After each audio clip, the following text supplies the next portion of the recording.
All right, young MA, thank you for joining us. Thank you for having me. So tell me, how did you get your rap name?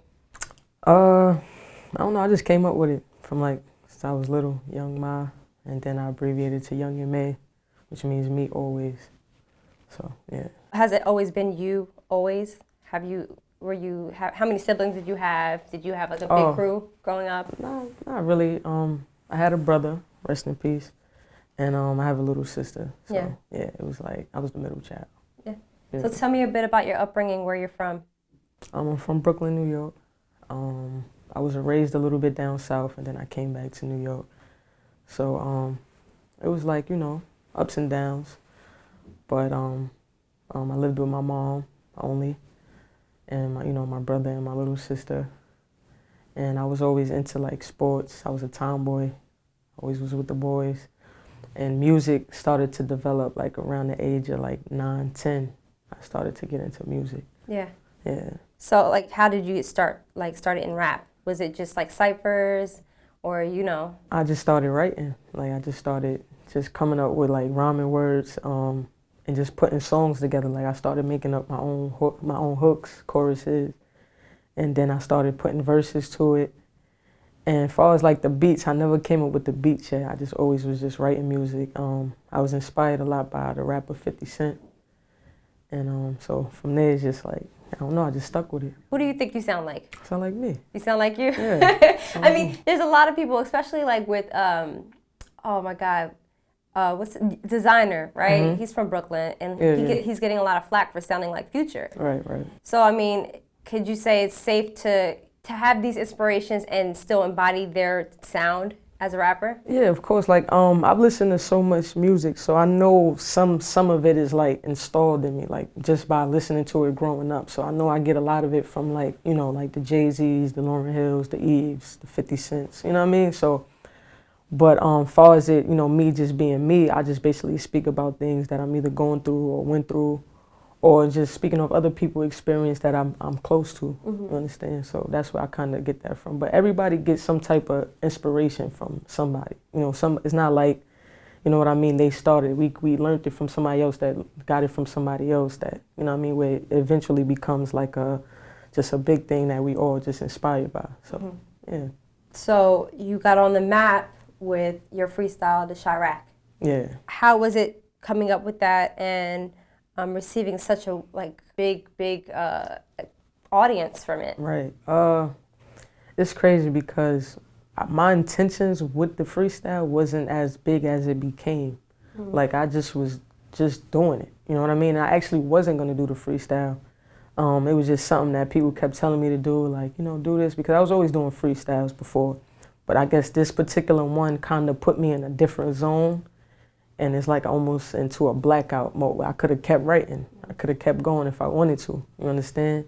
So it was one of those freestyles that was actually probably one of my most like impactful, where it was more so from the heart than any other freestyle I ever had before. So I think that's what made, people kind of cling to it, and it kind of woke them up like, yo, who is this girl? But at first I didn't have no intentions of it being as big as it was at all.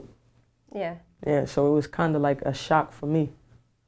Now, you said in another interview, you said that it was rapping is kind of like therapeutic for you. Like, was this track kind of therapeutic? Yeah. I mean, you talked about your brother in it. Yeah. Yeah, definitely, because I'm not really a talker. Like, I don't really talk about my problems to people. Even when I was going to therapy, like, it was kind of hard for me to go. Like, music was always my say so, like something for me to speak about, something I was, I'm going through at the time. I'll write about it, and eventually people will hear it. So that's how I took it. So it definitely was like therapy for me. Yeah. Yeah. So if you don't mind me asking, how did your brother pass away? He was murdered. Yeah. Yeah, he was murdered by a so-called friend of his, and I don't know the full details because I wasn't around him when it happened. I just know it's just something that affects me, and you know what I mean, and it's gonna affect me for the rest of my life, but I know it's just something I gotta kind of like hold on to and just, keep doing what I do for him in the process. So yeah, but it was just something that shouldn't have happened. Yeah. Yeah. Now, was he pivotal in your life as far as when you started rapping? Yeah. definitely. That's why it actually affects me a lot. I always did music first though. He did it with me at times, like we had songs, like several songs together, but it wasn't his passion as much as it was mine, and he always knew that. So he never really played with the music. He was more into sports and being in the streets or whatever. I was more so into the music and everything, and he always inspired me and made sure, you know, like I kept it going and yo, just keep doing that because this is something you do. So when he did pass away, it kind of affected me in a way like this is like my #1 supporter and he's gone now, you understand? So it kind of brought me down, but it also lifted me in a point to where it's like now it's my responsibility to make sure I do it for him and also my family, because my mom is also, she's counting on me too. So, yeah. Now you talked about going to like therapy. Was it right after his death that made you go and go to therapy? Yeah, when I was in high school, at the time he passed, I was a senior in high school, and I was out of school for like a good month or so. When I came back, they put me in therapy in school. I went a few times, but I stopped going. I don't know, I just ain't have the patience for it. It was just something I didn't want to talk about, so I just kind of held it in. Therapy, I can't say it didn't help me because I never always went. I went sometimes, but I just looked at the music more so as my escape than anything. Like, I could talk about it more in my music and feel more comfortable than talking about it to a stranger. Yeah. So, I mean, in your music, you talked about throwing the bees up for your brother, right? But you're not in no gang. Yeah. I have to ask, you know, I mean, was he affiliated with, you know, Bloods? Yeah. And what made you like stray away from like joining a gang? I mean, it's one thing about gangs, like that's serious. Like when you in a gang for real. Like I've known guys that's been in, you know, gangs, and I still do to this day. But I took it as like I'm more so trying to look towards the future, and I know the whole gang thing, my mom wasn't gonna be feeling that if I did that, knowing what happened to my brother. So I kind of took it as like a no to actually do better for my mom, so she won't go through that pain and stuff. Because I did, you know, little things here and there, nothing crazy, but you know, I've stepped out of, you know, boundaries before, but I made sure I bounced back. And now the music is something where I'm just consistent on, and I'm making sure I stick to it because ain't nothing else out there for me. Right. Yeah. How big would you say gang life is in You're from Brownsville, right? Nah, I'm from East New York. From East New York. But I say I'm from all over Brooklyn because I've lived all over Brooklyn, and I know people all over Brooklyn. So like now, I be like in all parts of Brooklyn. So I don't like to say when I was born in East New York. You understand? I was born in Brookdale Hospital. I lived in East New York as a toddler or whatever, but I like to say I'm just from Brooklyn. Yeah. So how would you say like gang life is? In Brooklyn, I mean, on the outside looking in, it is kind of, you know, it's a little crazy out there right now. There's a lot of that going on. I look at it as kind of like, it's almost like stupidity now, like over colors. Like in certain names, like people beefing with this person because they from this gang or that gang. Like that's how I look at it. I like yo, we just gotta get money out here. That's how I'm looking at it. Yeah. That's all. Just get money and mind your business, and try to stay positive. Yeah. Yeah. Chiraq, it gained like about over 4 million views now and counting. And you said that it went viral because of controversy based off what Dr. Watkins said. Yeah, he said some things. See, then I looked at it as negativity, you understand?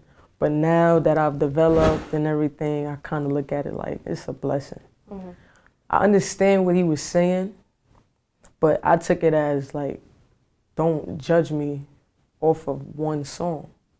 You understand what I'm saying? Because you're not in my shoes and you're not living where I'm living and you're not experiencing the things that I'm going through in my life. Yeah.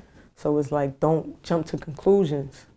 Fill me out first, get to know me. We actually sent emails out to him to see if he'll actually have a sit down with me to, you know, talk. Like, you know, is there something bothering you about me? Let's speak. Get to know me. Understand me. You understand? And, you know, we never got hit back or whatever, but we did reach out because we just wanted to know what was the issue. But then I looked at it like, man, I'm happy he did that. Like, I kind of, if it wasn't for him, I wouldn't probably even be in this chair right now. So it was like good publicity. Like, it was like good controversy to me. Yeah. Now, do you think it was his comments were geared to you because you're a woman? I did, yeah. I did think that, but I was also told that he does it to a lot of you know, young black artists that's in the game. Like, I didn't know. I really didn't know too much about him. So when they told me that he was speaking about me, I just was like, who is this guy? And he was telling me like, yo, he's a public speaker. He's kind of known. And I was like, wow. And I felt like it was like, well, maybe is it because I'm a woman and I'm speaking like this? You know, that's how, you know, a few of my peoples looked at it too, and it became like a big debate under the post. People going back and forth with their opinions against me, and people that's with me going back at them. So it was a big thing. But then I just, somebody else happened to show me that he did this to a few others, like not just women. He did it to a lot of the younger rappers coming up or whatever. So I just took it like, I mean, hey, you know, and I just moved on from it. Like, yeah, I'm just happy it happened early. But I wish he'd stop. I like Meek Mill, man. Like I'm not gonna. I wish he'd stop. Listen, I liked Meek Mill, but all of this shit is making you look bad, homie. Saying he used to want to be signed to Rockefeller, but then he turned into Jay. Oh yeah. I understand what he's saying, but you got to understand how that could be took. Yeah, you're taking a shot at Jay-Z. I mean, you could be taking a light shot at Jay. You're taking a shot at Jay-Z. And hip hop be like, nah, bro, you ain't Jay. Yeah. You're Drake, which is fine.